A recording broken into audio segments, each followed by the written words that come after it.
Hey guys, today I want to talk to you about making a budget in the Philippines. Janet and I are now in Dumaguete.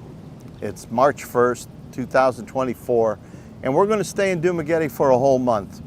And I want to answer a lot of these questions people have been asking me about budgets. And the question they keep asking me is, how much do you need? And I cannot answer that for you. I do not know your lifestyle. I do not know your medical needs. I don't know how much money you have, your savings, your age. So many different factors go into setting a budget. Janet and I have lost control of our budget here in the Philippines. We've been doing a lot of traveling. Traveling is expensive. We overpay for things because we're on the road.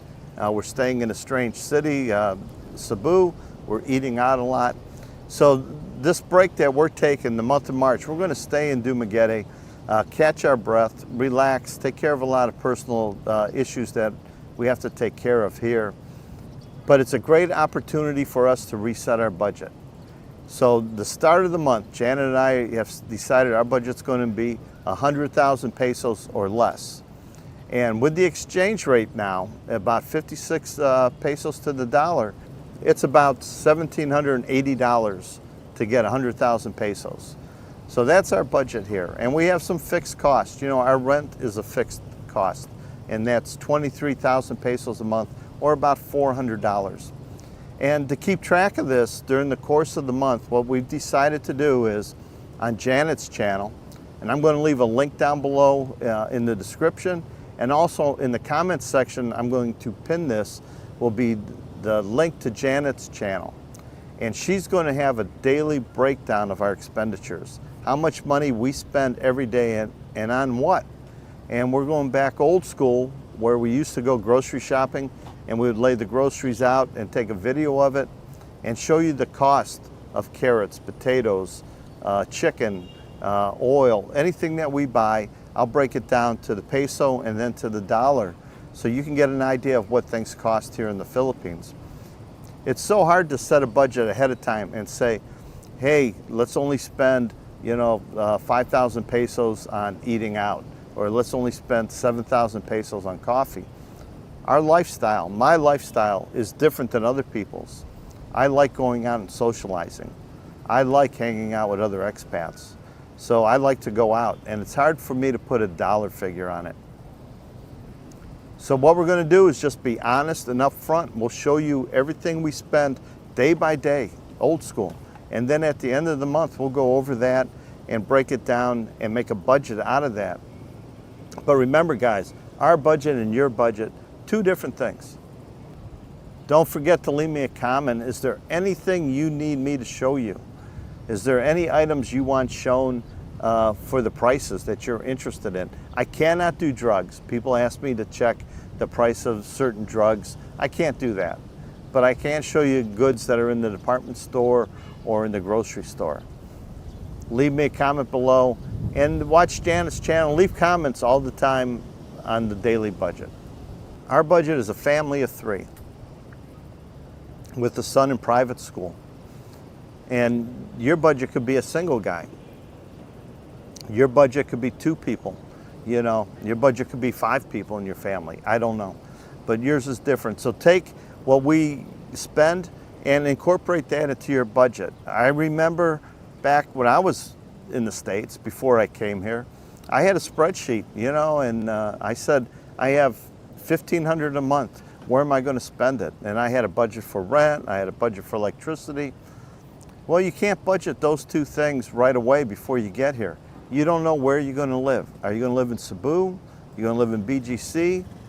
You're going to live here in Dumaguete, Iloilo, Panglao? Who knows where you're going to live? So you don't know ahead of time what your rent is. You have an idea of how much you want to spend, but you don't know what the rent is until you rent a place. And it comes down to electricity. Do you really know how much AC you're going to use? Because that's the biggest consumption of your power bill. Is it going to be $3,000 a month, or is it going to be $6,000 a month? Our electricity fluctuates between $3,600 a month and $5,500 a month, depending on what we use, how much aircon we use, how many people are staying at the house. So, budgets are a reflection of what you spend. And we're going to try and be in that sweet spot that I call a nice spot, $1,500 to $2,000 a month here in Dumaguete City. To get 100,000 pesos at today's exchange rate is $1,780. So right now we have a good exchange rate between 55 and 56 pesos to the dollar. A year ago, when I did my last budget, oh my God, it's been a whole year since we did a budget video. That video was March of 2023, and our budget there was 1,700 pesos for the month. And that included savings, that included money for medical, that included my PhilHealth, Janet's PhilHealth, and her Social Security contributions. Those we still have. So that's going to be incorporated into the budget.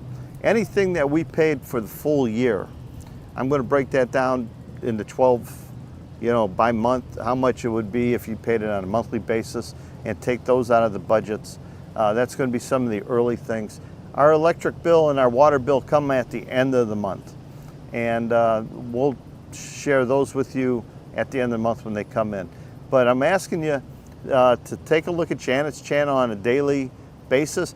Let us know what items you need to know the prices of. Certain things that we buy that you don't, and there's things you want to buy that we would never think of buying. So let us know if you're interested, in the cost of vinegar or the cost of chocolate or Lay's potato chips, ice cream, flour. We'll just show you what we buy and the cost. If there's something you need to know the cost of, let us know. And we'll take a photo of it in the grocery store if we can, and we'll post those. And we'll post a lot of that on the community page also. But guys, when you make a budget, you have to take into consideration your income. And in your income, and I'm just going to use round numbers, say you make $2,500 a month. And out of that $2,500, you're saying to yourself, I want to budget $2,000 so I can save money. I'm a firm believer, no matter what budget you set, that you should be able to save some money every month here in the Philippines. The cost of living here is much cheaper than back home. Even though prices are going up here, prices are going up back home also. So take into consideration a little bit of inflation here and there. It has affected the housing market here more than anything else. But even if your income is only $1,200 or your income is $1,000 a month, I'm a firm believer that you can live here better on that money here in the Philippines than you can back home. But just remember the one thing you're giving up when you leave the home country and you come here. You're giving up the social services. You're giving up any kind of food stamps if you get that, any rental assistance. They have places for 55 and older in the States where the rent is based on your income.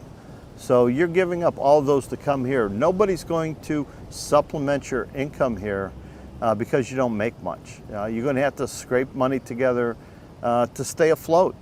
Because if you can't pay your rent, they're going to have you leave. Can't afford food, you're not going to eat. If you can't afford the electric bill, they're going to cut your power off here. And there's no place you can go other than other expats, friends that you make to help you out. But really, when we first come here, it's not in your head to say, I'll make it there, but I need help. You should already have in your mind that you can make it here, how much money you have. And save some money, guys, before you come here. Save some money. Be a penny pincher prior to coming here. If you're on a 5-year plan, save as much as you can. If you're on a 1-month plan, save every nickel and dime you can, sell everything you can, and come here. Have some money set aside for savings. The biggest budget killer there is here is an emergency. Something you didn't expect. If something, God forbid, happens to you and you got to go to the hospital, or you have an accident and you got to pay for someone's damages, that's a budget killer. And you're going to be responsible for those bills, and you have to get those bills paid. The other big budget killer is traveling. A lot of people ask me, Mike, I want to put traveling in the budget. How much should I put in the budget for traveling? Traveling is expensive. And the more you travel, the more it costs. You're going to be staying in hotels, and you're going to be taking the ferry or the bus or plane to travel to all these islands. And a lot of times you're going to go to tourist spots.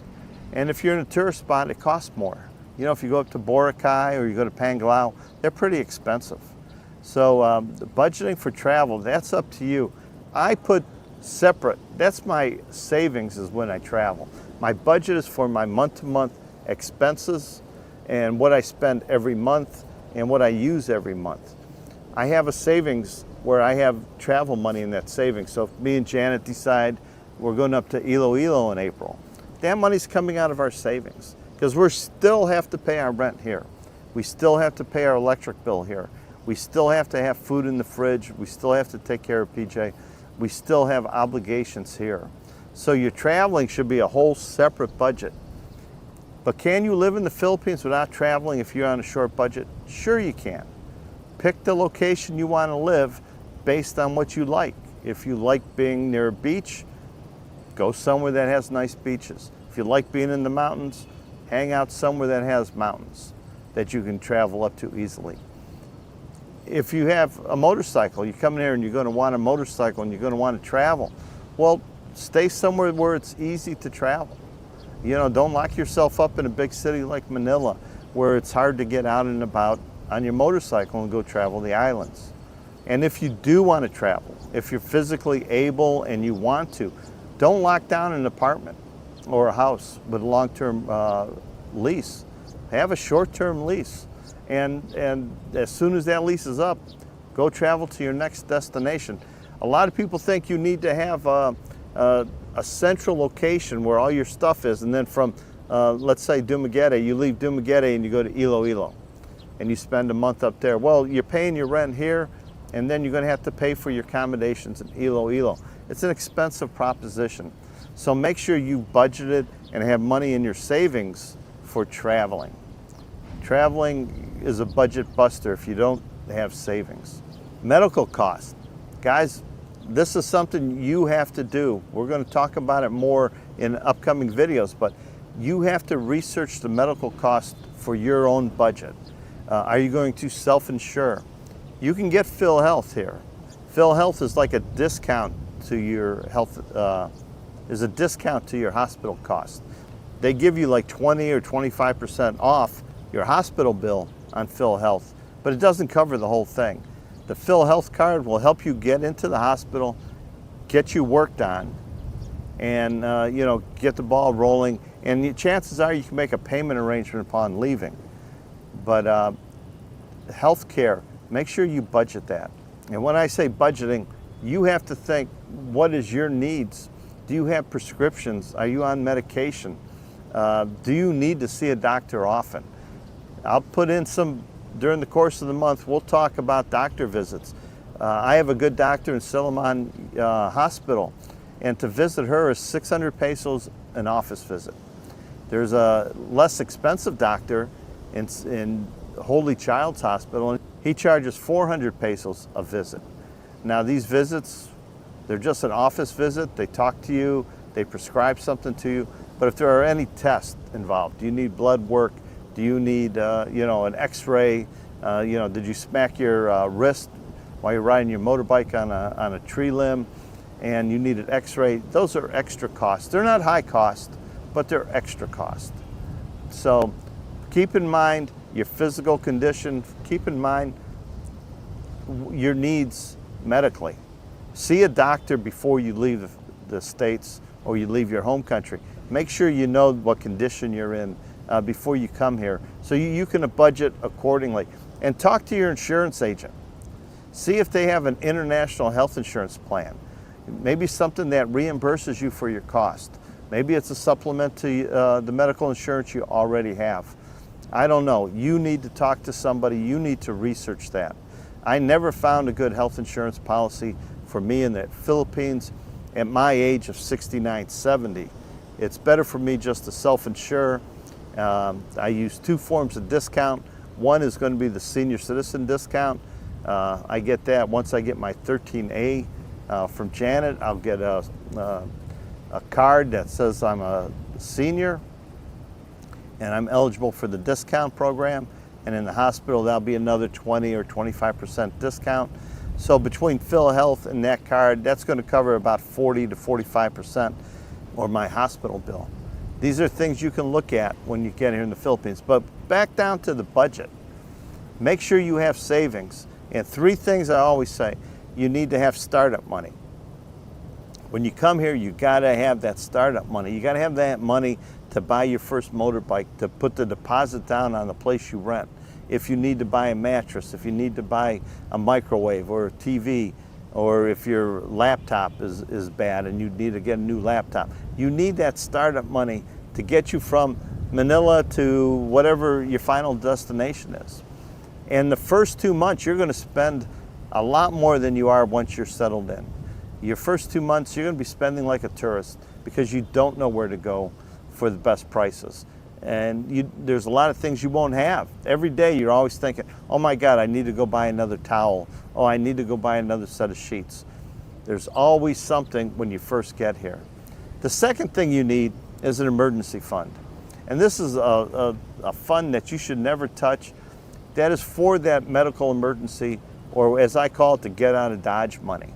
If you gotta leave the city you're staying in, say you're here in Dumaguete and you date some girl and her boyfriend now is mad at you or her family's pissed at you, maybe it's better for you to leave town. Have that get out of Dodge money. And in case you need to go back to the States, you never know when an emergency happens and you need to fly back to your home country. Have that emergency money there. And the other thing you need is a savings plan. Have some money in a savings account. Plan on saving money every month for those months where you go over the budget like I did last month. Also, at the end of the video, click on the 2 links there. One is about me going over my budget, and the other one is my thoughts on a small budget, an $800 a month budget. So come with us on the journey. Check out Janet's channel. Every day she's going to post what we spend. You'll be surprised how much money I spend. I'm really bad at budgeting money and staying within a budget, but Janet's really good at that, so it balances out.